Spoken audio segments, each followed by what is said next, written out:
Alors, vous nous avez rejoints pour la masterclass sur les énergies nouvelles renouvelables. Nous avons 45 minutes pour aborder ces sujets. Sur ces 45 minutes, on va essayer de se laisser le temps de l'échange, au moins 10 minutes, pour que vous puissiez poser vos questions aux intervenants.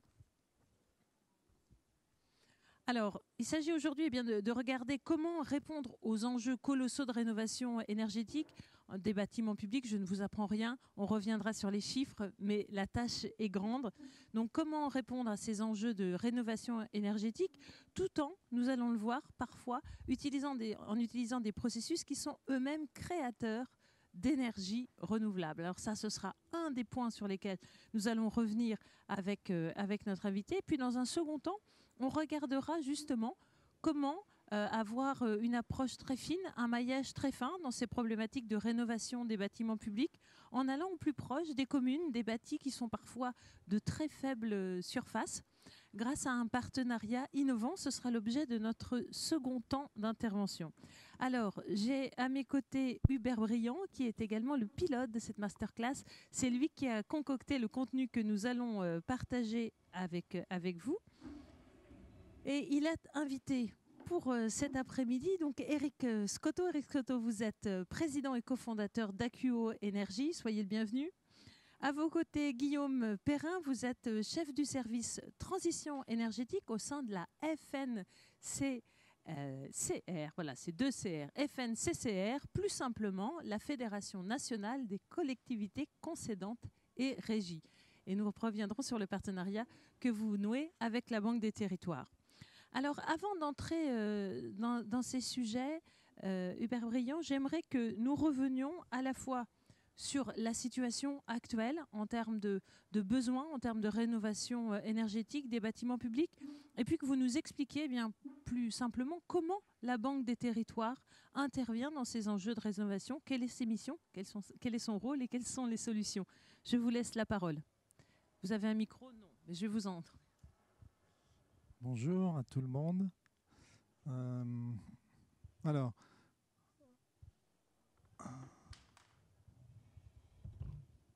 nous allons débuter avec quelques chiffres. Alors, je n'ai pas donné votre titre, Hubert Briand. Je m'occupe, je suis responsable du pôle efficacité énergétique des bâtiments à la direction d'investissement de la Banque des Territoires. Et donc, à ce titre, on s'occupe avec les directions régionales, bien sûr, de voir comment à la fois développer les énergies renouvelables et et aussi économiser l'énergie, en particulier dans les bâtiments publics. Donc à ce titre, d'ailleurs, on a une convention nationale avec l'État sur la massification de ces rénovations énergétiques pour les collectivités territoriales. En fait, les chiffres que vous avez devant vous, je dirais, ne nécessitent pas de commentaires particuliers. Hein. Le potentiel est gigantesque. Hein.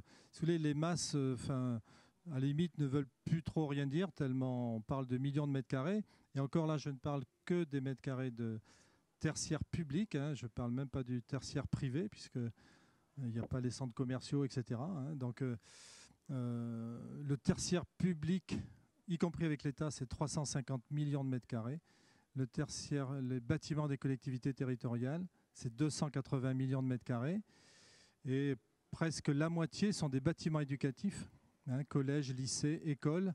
Donc c'est vraiment un secteur très important avec, je dirais, vous voyez, 55 € par habitant d'énergie consommée, hein, donc rapporté aux habitants. Voilà, et donc nos objectifs qui sont, je dirais, qui ont été signés après les accords de Paris. Donc c'est une stratégie bas carbone. Donc vous voyez, moins 75% d'ici 2050. Et puis sur les bâtiments, moins 40% d'énergie et de GES. Voilà. Donc sur le décret tertiaire qui est en cours de négociation, enfin en cours de parution. Donc il y a plusieurs étapes, 2030, 2040, 2050. Et normalement, enfin c'est pas normalement, les bâtiments tertiaires, y compris publics, doivent économiser 60% d'énergie finale d'ici 2050. Donc la tâche est immense et la Banque des Territoires ne peut pas passer à côté de cette cause nationale, hein, parce que, indépendamment des ours polaires, il y a, je dirais, vraiment un enjeu écologique et énergétique fondamental qui a en plus un intérêt important, c'est que ça améliore le fonctionnement au-delà de l'attractivité, mais surtout ça améliore les budgets de fonctionnement des collectivités. La partie efficacité énergétique permet de réduire les coûts de fonctionnement, parce qu'à l'inverse, le coût de l'inaction nous fait aller un petit peu dans le mur, puisque plus les bâtiments, ou en tout cas moins les bâtiments sont rénovés énergétiquement, plus ils vont se dégrader, donc plus ça va coûter cher pour les rénover, et surtout l'énergie qu'ils vont consommer sera de plus en plus importante et de plus en plus chère. Donc voilà, il y a une sorte d'impératif, si je puis dire, et notre but à la Banque des Territoires, c'est de trouver les meilleurs moyens de rendre cette efficacité énergétique opératoire, ce qui explique le partenariat qu'on a eu avec nos amis, puisque ça touche à la fois les bâtiments, l'énergie et un partenariat au plus près des territoires. Eh bien, je vous propose justement de regarder plus avant ce partenariat. Donc, vos amis, c'est la société AQO dont vous parlez. Donc, nous avons avec nous Éric Scotto, président et cofondateur d'AQO Énergie. Alors, avant d'entrer dans le détail de ce partenariat, on le verra ô combien vertueux, j'aimerais très simplement que vous nous fassiez une présentation d'AQO. Je vous donne, voilà, la télécommande. Que propose AQO? Que fait AQO? Alors merci, bonjour à tous. Donc AQO, pour faire simple, c'est un fournisseur d'énergie renouvelable. On a été parmi les pionniers. On a eu une première phase qui s'appelait Perfect Wind de 2003 à 2006 et à partir de 2007, on s'est appelé AQO Énergie. Donc qu'est-ce qu'on fait? On développe, on finance, on construit et on exploite des centrales à partir d'énergie renouvelable. Donc on est entièrement dépendant des ressources naturelles. Donc il n'y a pas une énergie renouvelable, il y a un mix énergétique. Donc on travaille à partir du vent, l'éolien, le solaire, bien entendu l'hydro et la biomasse. Et d'ailleurs, la Banque des Territoires nous a accompagnés depuis la genèse sur ces quatre filières. Donc aujourd'hui, AQO, c'est une trentaine de pays à partir de 15 filiales, c'est 350 collaborateurs, c'est 1,3 gigawatts en opération et en construction et à peu près un portefeuille de 4 gigawatts en développement. Donc on est une société moyenne du secteur puisque comme nous avons voulu et souhaité ardemment que les énergies renouvelables soient mainstream, comme on dit, la tendance est la meilleure façon de produire de l'énergie. Aujourd'hui, nos concurrents sont les grands électriciens de la planète et les grands pétroliers. On y est arrivé, on l'a voulu. Donc voilà un petit peu la situation à laquelle nous en sommes aujourd'hui. Alors, vous venez de parler du soutien de la Banque des Territoires dans ces activités. L'activité qui nous intéresse plus particulièrement aujourd'hui, d'où la présence de cette tuile photovoltaïque, puisque c'est de tuiles photovoltaïques dont il s'agit. Cette tuile ici représente une activité particulière que vous co-développez avec la Banque des Territoires. Et j'aimerais, Hubert Briand, que vous nous expliquiez en quelques mots comment est née cette idée et en quoi consiste ce partenariat. Et on reviendra après sur les spécificités plus précises de la tuile. Alors en fait, l'idée qui a commencé à Perpignan, donc assez loin d'ici, donc je pense qu'Éric Scotto en parlera de façon plus précise, c'était d'allier un peu, je dirais à la fois le savoir technique d'une société comme AQO et l'ingénierie financière et la proximité des territoires, si je puis dire, de la Banque des Territoires. C'est un peu l'idée de voir comment, je dirais, une banque de développement comme la Banque des Territoires peut s'allier à, je dirais, à un créateur de solutions sur un sujet qui touche à la fois les énergies renouvelables appliquées au bâtiment. Et donc c'est ça l'intérêt. Et même si le départ a été fait sur du tertiaire privé, notre objectif et notre souhait, c'est de signer un partenariat encore plus important vis-à-vis des collectivités territoriales. Alors on va voir ce que vous pouvez apporter à ces collectivités. En quoi elles sont un enjeu aussi important pour AQO? Je vous laisse. Les collectivités, pourquoi elles sont un enjeu important? C'est parce qu'en fait, il y a une chose qui est très simple, c'est qu'on a une baisse des dotations permanente au niveau des régions, au niveau des collectivités. Donc ça, c'est quelque chose qui est pas de notre fait, mais qui est une réalité. Donc le partenariat pour les collectivités, c'est quoi? C'est cette notion de tiers investisseur qu'on avait déjà initié, et je vais revenir dessus en 2008.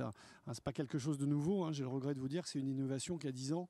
mais qu'on a remis au goût du jour et on va en parler. Donc l'idée, c'est de soulager les collectivités par rapport à cette baisse de dotation et donc de prendre en charge le coût de l'investissement, mais aussi le coût de l'entretien. En fait, alors ici, on va parler de toiture.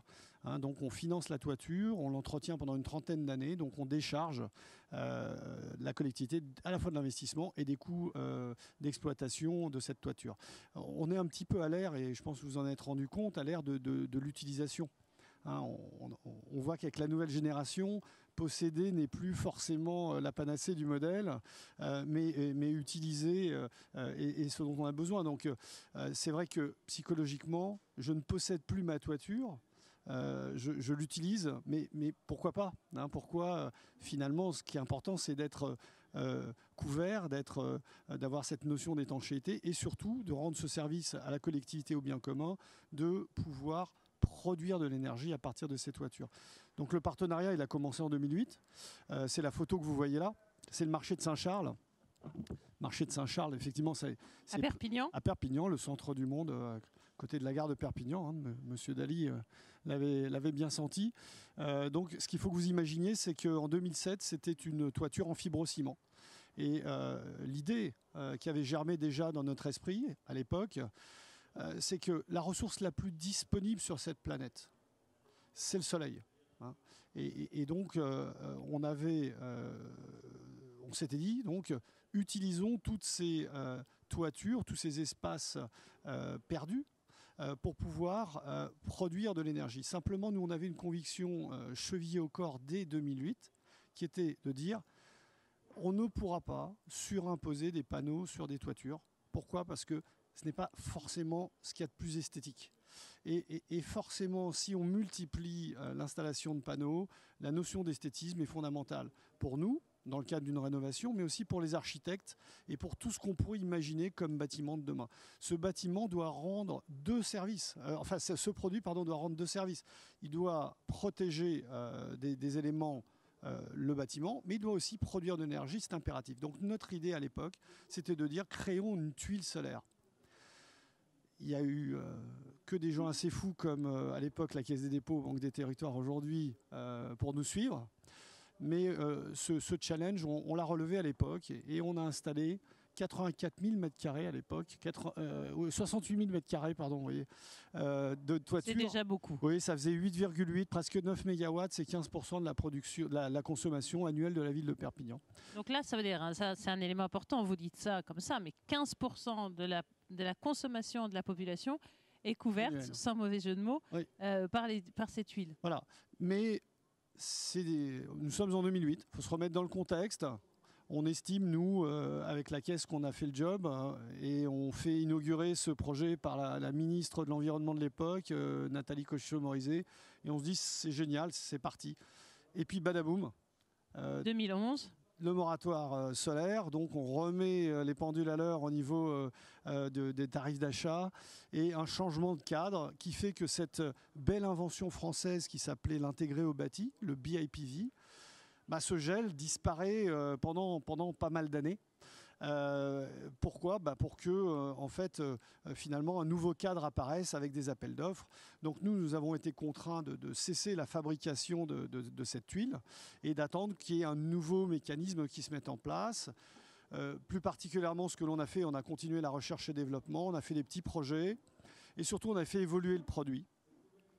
Et pour nous, il était clair, il y a 3 ans, lorsqu'on a vu qu'on arrivait à produire de façon compétitive, à se rapprocher du prix d'une toiture plus d'un panneau surimposé, puisque c'est ça l'enjeu, c'est que le prix de cette tuile doit correspondre à comme si vous achetiez une belle toiture en zinc. C'est ça, il faut bien comprendre que les panneaux solaires, on connaît, on va poser des panneaux solaires sur une toiture, alors que là, la tuile elle-même, alors, et le panneau. Il va même falloir inventer un nom parce qu'une tuile, c'est particulier. Donc, on vient de gagner un projet un peu fou qui est celui-là. Donc là, l'architecte appelle ça une écaille. C'est une écaille, c'est une couverture. Ça joue le rôle, c'est un élément du bâtiment qui va permettre de protéger ce bâtiment et à la fois de produire de l'énergie. Donc le défi pour nous, c'était de se dire, c'était génial Perpignan, on était dans une espèce de couleur ardoise. La voilà, elle est là. Donc ça, c'est la tuile originale qu'on a posée à Perpignan. Donc il faut que vous imaginiez qu'on a quand même désamianté cette belle toiture fibrociment qui avait fait son temps et qu'on l'a remplacée par ce produit. Donc ce qui est assez génial avec la Banque des Territoires, et ils pourront vous le dire, c'est qu'on a 10 ans d'expérience d'exploitation de ce produit. Donc on sait exactement comment il fonctionne, comment il se comporte dans un environnement en plus qui n'est pas simple. Perpignan, beaucoup de vent, beaucoup de pluie, des événements climatiques assez violents parfois. Ça a bien résisté. Je crois que c'est un de nos meilleurs projets en commun que nous ayons. En tout cas, c'est un de mes meilleurs en France. Donc, ça fonctionne très bien. Donc, le défi, c'était quoi? C'était de dire chaque région a son histoire. Chaque région a son habitat. Et l'habitat, c'est très important. C'est important pour nous, citoyens. C'est important pour les collectivités. C'est important pour les gens qui imaginent l'habitat de demain. Donc, il fallait qu'on lui donne la couleur. Et ça a été ça le vrai défi. Ça a été de faire évoluer ce produit et de travailler sur différentes couleurs pour s'adapter aux différentes régions. Donc là, on a poussé le trait un petit peu loin. C'était un défi. C'est le pavillon français de l'exposition universelle de Dubaï l'année prochaine. On vient de commencer le chantier. Donc, on ne va pas transformer toutes les régions de France avec ce type de building. On a des choses un petit peu plus traditionnelles, sans aucune référence à quoi que ce soit. Ce n'est pas de l'opportunisme, mais on avait déjà installé la tuile traditionnelle sur des églises. Vous voyez où je veux en venir. Non, absolument pas. Absolument pas. Parce qu'on a parlé d'église récemment. Alors, attendez, je vais revenir sur des choses plus simples. Voilà. Donc, ce qui était important, c'était de dire c'est quoi la suite. Et là, vous voyez, vous avez une tuile terracotta. Une tuile terracotta, parce qu'il y a pas mal de régions en France où on a l'habitude d'avoir ces toitures terracotta. Une tuile grise, qui est une commande d'un client. Donc, ce qu'il faut savoir, c'est que si on a des volumes suffisants, on peut imaginer la couleur qu'on souhaite et créer le produit avec la couleur que l'on souhaite. Ça, c'est un appel d'offres. Malheureusement, je n'ai pas le droit de vous révéler le nom, d'une grande multinationale du côté de San Francisco qui est en train de construire son nouveau siège social. Et c'est une ETI française qui a remporté la couverture de ce grand projet. Et c'est tellement grand qu'on a créé une couleur spécifiquement pour le client, donc qui est la silver que vous voyez là. Donc voilà où on en est. Donc ce partenariat qu'on a décidé de créer, c'est quoi? C'est si on doit faire des toitures de 2000 m², 3000 m², etc., ce sont des petits objets. Parfois, on a un gymnase à faire, une école, un lycée, une région, un lycée, un département, un collège. L'idée, c'est petit. Donc, notre idée avec la Banque des Territoires, c'était de dire agrégeons un grand nombre de projets, créons de la masse, finançons ça sur nos fonds propres jusqu'à hauteur d'une quantité de projets et d'un investissement suffisamment grand et allons ensuite, comme on faisait avant, refinancer ce projet avec une banque, des investisseurs, etc. Mais là, l'idée, c'est d'accélérer cette transition énergétique et d'utiliser vos toitures, d'utiliser nos toitures qui sont un des espaces les plus appropriés pour relever ce défi énergétique. Restait plus qu'à amener cet outil de financement. Et donc, c'est là où notre partenariat a une grande valeur, c'est de décharger, en fait, la collectivité du poids de l'investissement dans cette nouvelle toiture, donc l'inciter à rénover, et potentiellement aussi du poids de l'entretien. Donc ça sera notre responsabilité. Notre société commune assumera pendant 30 ans l'entretien de cette toiture. Voilà, c'est un modèle qui n'est pas nouveau puisqu'on l'avait déjà expérimenté ensemble il y a une dizaine d'années, qu'on souhaite généraliser à l'ensemble de nos territoires. Alors, j'aimerais qu'on revienne, merci beaucoup pour ces explications très claires. Hubert Briand, un mot sur la cible. Aujourd'hui, ces collectivités qui font ce choix, concrètement, on comprend le modèle, mais si on va un peu plus dans le détail, elles ne financent pas donc, le coût des travaux en totalité, elles financent une partie.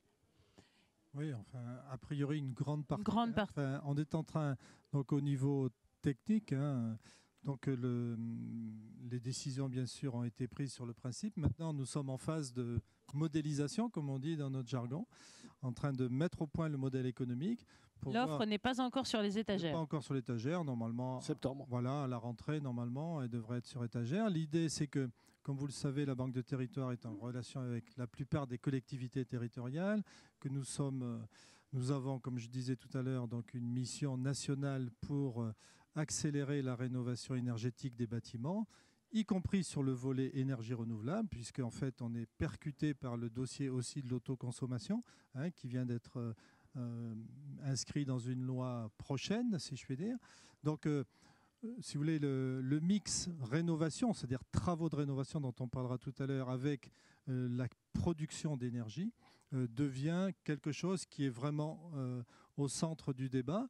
Et l'idée, c'est, une fois qu'on aura mis au point ce modèle, donc aujourd'hui, on ne peut pas dire exactement, voilà, le reste à charge pour la collectivité, ça sera 10, 20 ou 20%. On n'a pas le pourcentage, mais sur le principe Sur même. le principe, l'idée, c'est que, comme le disait Eric Scotto, l'idée, c'est qu'il y a quand même un produit clé en main qui, notamment, comme il a très bien dit, intègre l'exploitation, parce qu'en fait, il faut quand même les entretenir, il peut y avoir des intempéries, etc. Donc, il est normal que la collectivité qui confie, entre guillemets, son toit, donc sous une forme juridique qui est à définir, puisqu'il peut y avoir plusieurs systèmes juridiques.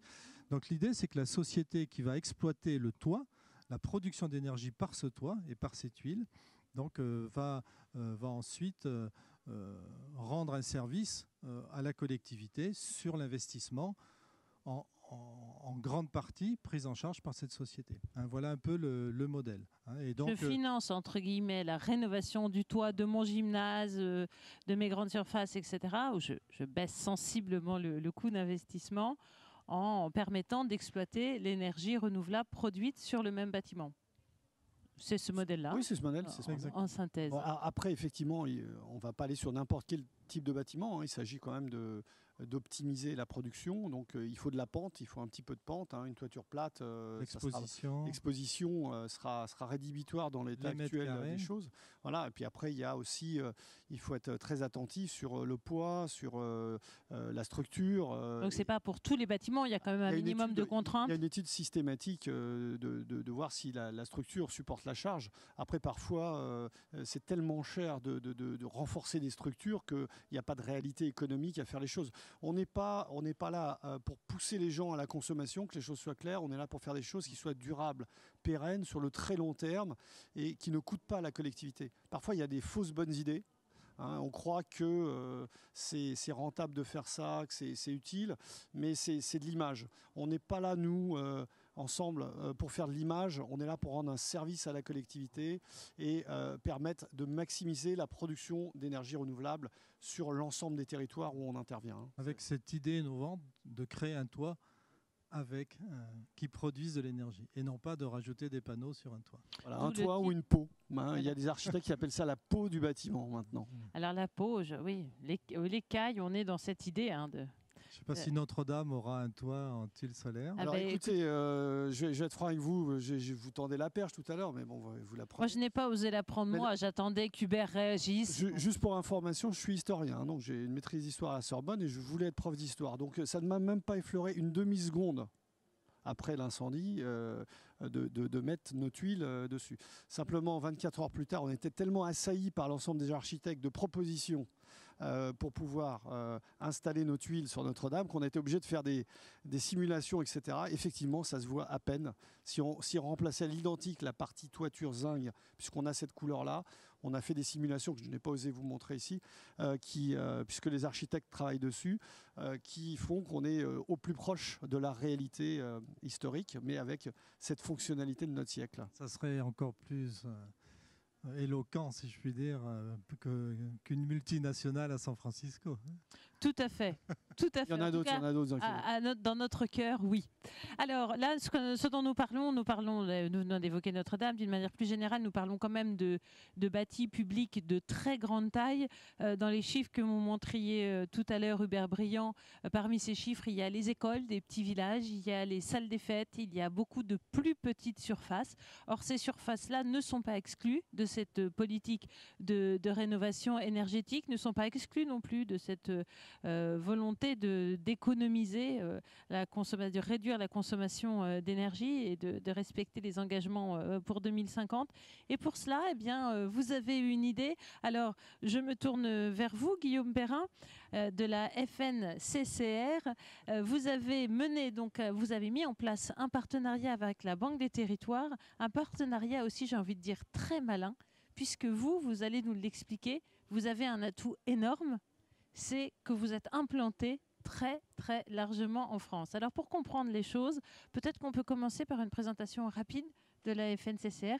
Je vous laisse nous la présenter, Guillaume Perrin. Effectivement, cet échange avec la Caisse des dépôts, il résulte d'une rencontre avant tout, d'un constat effectivement, c'est millions de mètres carrés de bâtis publics sur lesquels il faut agir en termes d'efficacité énergétique. On a vu un certain nombre de chiffres. Et cette difficulté face à laquelle on était, qui était de dire comment est-ce qu'on arrive à agir sur du bâti, petit, diffus, pour des collectivités qui parfois n'ont pas à la fois les aspects financiers qu'elles peuvent mobiliser et à la fois également l'ingénierie technique qu'elles peuvent mettre en place parce qu'il y en a trop peu, pas forcément le temps, etc. Et donc c'est vrai que dans cette optique-là, on a un type d'adhérents. Donc la FNCCR, la Fédération nationale des collectivités, ça rassemble un peu plus de 850 collectivités, donc ça fait 60 millions d'habitants en métropole, dans les dom-tom, dromcom également, à la fois sur les champs des réseaux énergétiques, réseaux d'eau et d'assainissement et réseaux numériques également.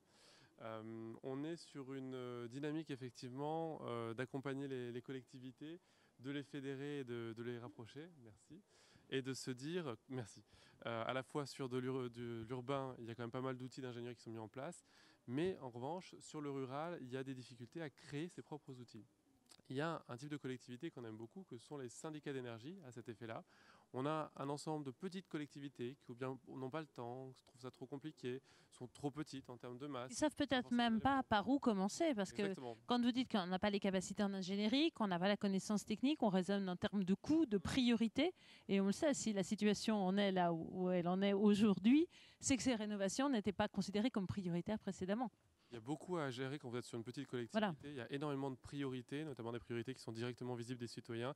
Et l'efficacité énergétique n'est pas forcément la première des priorités, malgré le coût de la facturation qui est quand même important pour une commune, interco rurale qui peut avoir un périmètre assez large à ces niveaux-là.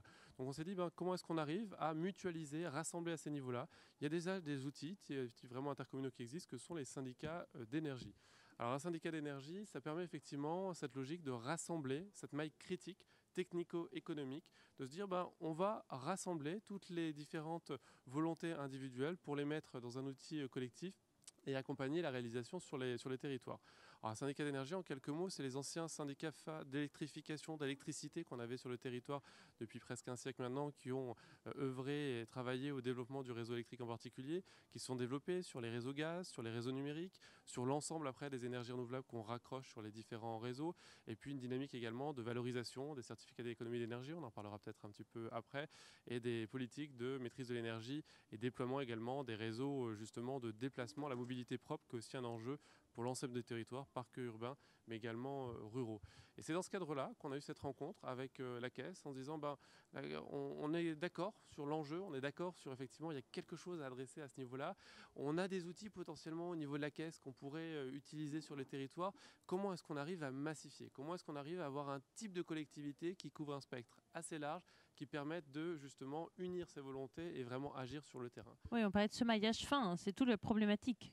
C'est que la Caisse des dépôts, la Banque des territoires seule, ne peut pas adresser l'ensemble des communes, d'où cette approche. Pardon. Exactement. Et donc un syndicat d'énergie, on est au niveau département, donc une maille à la fois entre la région, chef de file de la transition énergétique, organisatrice effectivement de l'espace commun, les intercos qui peuvent parfois être rurales, urbaines également, les petites villes on n'a pas forcément la dynamique de s'impliquer sur ce sujet-là, et donc on met tout en commun sur ce niveau-là, et de l'autre côté les métropoles et communautés urbaines qui elles aussi peuvent avancer sur cette. La question évidemment c'est qu'est-ce que vous proposez, comment vous les accompagnez?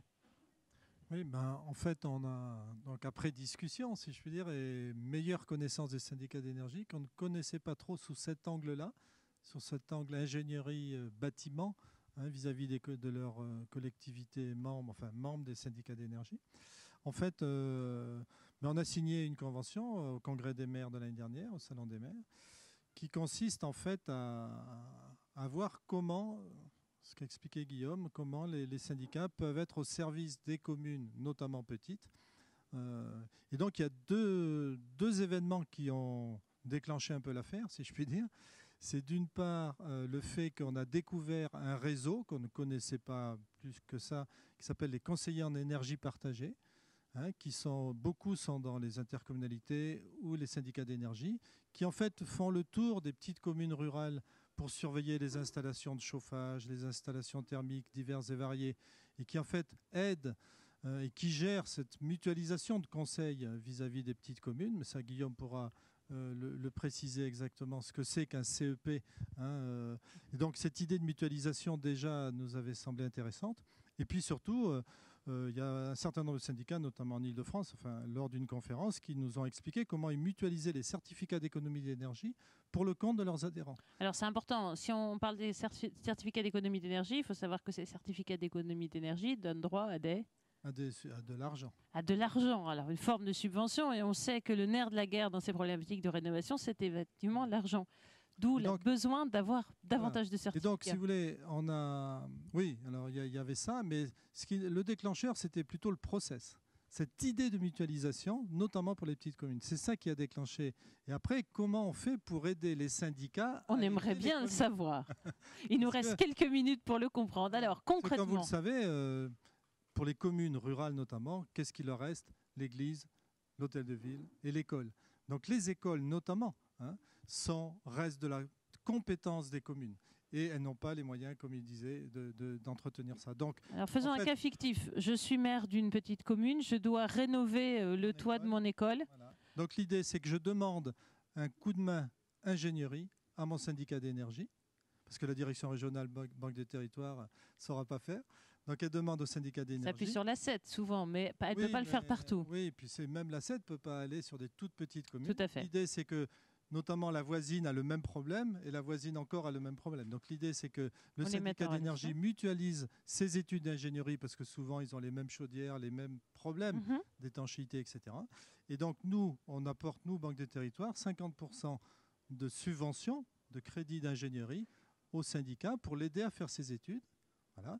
Et ensuite, on monte le dossier de financement des travaux lui-même que le syndicat peut piloter. Et actuellement, on est en cours de négociation avec les hautes sphères de l'État pour permettre justement aux syndicats de bénéficier des financements. D'être les maîtres d'ouvrage. Voilà, c'est ça. Donc voilà un petit peu le schéma tel qu'il est aujourd'hui, sachant que bien entendu, on peut apporter ces crédits d'ingénierie aux collectivités en Alors direct, il y a les crédits d'ingénierie et il y a aussi le financement des travaux en soi, sur lesquels qui peut se faire sous forme de prêt également. Voilà, donc sous forme de prêt, soit à très court terme, donc sur fonds propres de la Caisse des dépôts, c'est le système Intracting, dont on pourra parler si vous voulez, et puis le système des prêts beaucoup plus à long terme, qui est le GPI Ambre, puisque en fait il s'appelle comme ça parce que GPI, c'est le grand plan d'investissement sur lequel on a une mission de massification de la rénovation énergétique, et Ambre comme ambition rénovation énergétique.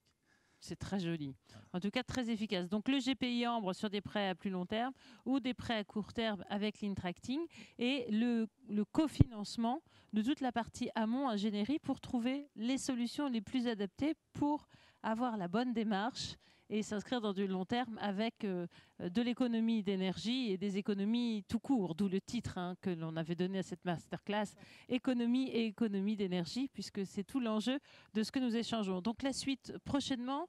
Donc... Alors, la suite, en fait, si je prends l'exemple de l'Intracting, qui est un sujet que je connais un petit peu, puisqu'on l'a testé avec les universités, il y a une dizaine d'universités. Alors si on en parle, nous en parlons vraiment. L'Intracting en deux mots. En fait, c'est un système assez vertueux qui permet de façon analytique à comptabiliser les non-dépenses de fonctionnement liées à un bouquet de travaux, essentiellement sur des équipements énergétiques, donc à temps de retour inférieur à 10 ans. Et donc, en fait, le principe, c'est de refinancer à la fois le financement et y compris l'autofinancement de la collectivité grâce à ces économies d'énergie. Alors moi, on me l'avait expliqué. On me l'avait expliqué de manière encore plus simple. Est-ce que je me risque à vous l'expliquer de manière encore plus simple? On me dit oui là-bas. Alors moi, j'avais trouvé ça très très simple à comprendre. Les économies réalisées grâce à ces travaux sont réengagées sous forme de remboursement du prêt que l'on vous a fait. Donc ça veut dire que vous n'avez concrètement pas d'avance. Il y a une avance initiale, mais il y a toute une... Le bilan global. Au bilan global, vous réinvestissez les sommes économisées dans le montant investi. Et je crois qu'il est dans la salle. Est-ce que c'est plus clair pour vous? C'est Peter Schilken qui est au fond de la salle. Pas forcément, c'était déjà très clair. Qui nous a amenés à Stuttgart 2 fois en Allemagne, puisque c'est la ville de Stuttgart qui a inventé ça il y a plus de 20 ans. Et donc aujourd'hui, ils ont un fonds Intracting de 9 millions d'euros.